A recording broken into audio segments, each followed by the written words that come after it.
Hi, welcome to Tips from a Roller. I'm Pat. I work in digital marketing here at AdRoll, and I've been managing digital marketing and advertising for about 10 years now. I want to talk to you today about keeping your UTM parameters consistent, how you should do it, and why that's important.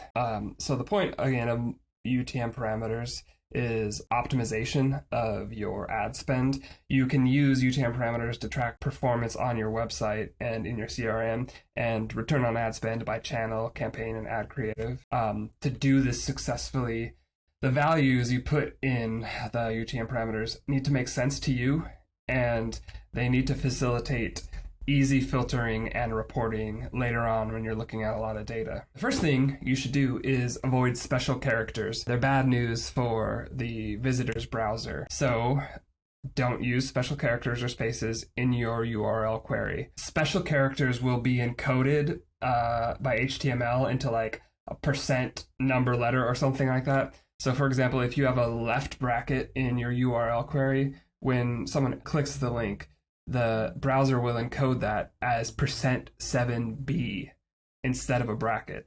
And every special character has an HTML encoding like that. They're going to show up in your reporting, and they're just going to be really messy and hard to get rid of, hard to filter out. So you just want to avoid them. Spaces either will become like encoded as a plus or some other HTML encoded, or they may just cut off all of the URL query after the space. So if you put a space in your source, then like all four other UTM parameters just may not be tracked. Try to avoid using them in your campaign name, ad set name, and ad names as well, just because if you're going to use dynamic insertion in your URL query, then those special characters or spaces will be put by the dynamic insertion in the URL query. And you also probably want the names of your assets in an ad platform to match what's in your URL query, so just like avoid using spaces and special characters. Hyphens and underscores are okay. They don't mess up URLs. This is some old examples from one of our analytics softwares of where we didn't do this. We didn't follow these recommendations. You can see in the red where they show up, and taking out campaign name that has just a bunch of weird characters in it from a spreadsheet with like hundreds or thousands of values, like finding all of them and editing them is just a nightmare. So better to avoid having to do it at all. The next tip is that planning pays off. You should make your life easier in the future by doing some legwork and planning. You should create a convention that accounts for the channels you may add in the future as well as the channels you're currently using, and then stick to that convention. Think pretty deeply about what these things will be, and I'll help you here with some recommendations. Don't leave room for confusion between organic and paid. So for example, Facebook, you can put organic posts on Facebook. You can also put ads on Facebook. So in like a UTM medium, instead of just writing social in it, where you won't be able to see between whether it's paid or whether it's organic from the medium, maybe put like paid hyphen social and organic hyphen social. And I recommend if you're going to do it with one, do it with the other. Don't just put paid social and then social. Actively and explicitly name each of them. Try to include in your UTM parameters in your URL query most of the assets that you can alter. You create campaigns and you name the campaigns. You create and name ad sets and you create and name ads. So those are the ones you can alter. So there are UTM parameters for each of those, so you should include them. They're set up pretty well for you to do this. Facebook is one exception that's pretty complicated, and you kind of gotta just choose for yourself what you want to do. There is a dynamic parameter that will put the network in which the ad served into your URL. So like it's site source name it's called. So like Facebook desktop newsfeed, Facebook mobile newsfeed, Instagram stories. It'll actually put that into your URL if you use it, and then you can track performance by that. That one, either you need to choose one of the UTMs and like not include ad or ad set or campaign or medium, or just put it in source or create a custom dimension, but that's a bit more complicated and up to you later on. And think of sources or links that coworkers or you might use that are not paid and that you have control over or they have control over to modify and get buy-in from your coworkers to use your UTM URL convention, or else you're going to be sort of either sifting through weird values that other people set, or just looking at a lot of direct traffic that's not actually direct, that is from other sources, but just was not tracked. So make the convention and then convince your coworkers to use it. Matrix, like a spreadsheet, helps. You can imagine this formatted in a different way also, but this is just one example that was made by someone else to kind of clean up the values that are going into our CRM. So on the left, the column is a bunch of different mediums that we've chosen to use.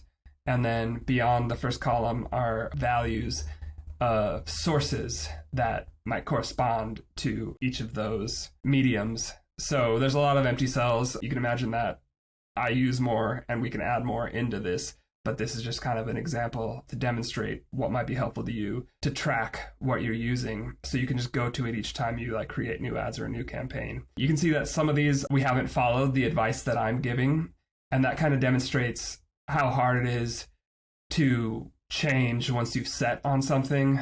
Like for CPC, that was chosen a long time ago. I chose that a long time ago before I came up with using like paid hyphen for paid channels. And it's just really hard once we have like 6 months or 2 years of data to switch it and then kind of make the previous data sort of not as helpful. So plan ahead so you don't have to like switch midstream to something else. Inconsistency in doing this just means more work for you. It also may mean you miss some data, and that will confuse your investment decisions for ad spend. This image shows a small sample of results from a lot of people over a few years just randomly putting whatever they want in UTM medium. And you can see it's kind of a mess, and this is not something, if I hadn't filtered this, the list would be like probably over 100 values long for the UTM medium, so that's hard to work with. And a token in your UTM medium helps for filtering. By token, I mean just like a string. I use a prefix paid hyphen before each of the mediums, like paid social, paid display, paid video, paid search, whatever. This really helps because you can just filter once and get all of your ad sources and none of the other sources. And finally, do not tag internal links. UTM parameters are for landing on your property. They're not for navigating your property. You can see in your analytics softwares everything you would need to see without using UTMs when people are navigating between pages on your own property. It'll harm your reporting if you tag internal links. The presence of UTMs when moving from a page on your property to another page on your property or website will trigger a new session in analytics. That's going to screw with a lot of your dimensions like bounce rate or average session time and all that, and it'll like duplicate sessions as well. You don't want that. And internal UTMs will misattribute conversions and purchases as well, because it'll basically overwrite the source that people actually came from. And tell your coworkers about this too, because they may not know about this and may like do something like every link from the blog going to your store, put in UTM source equals blog, and that's going to mess with tracking who actually made purchases and whatnot. So you don't want them to do that. So to review, don't use spaces or special characters. Don't leave room for confusion between organic and paid, or between like any sort of mediums. Just be explicit. Make a plan, save the plan, share the plan with your coworkers, and yell at them if they tag internal links with UTMs. They need to know. If you work remote, this last one, your mileage may vary, but you'll figure something out. So thanks for watching. Again, this is Tips from a Roller, and I'm Pat.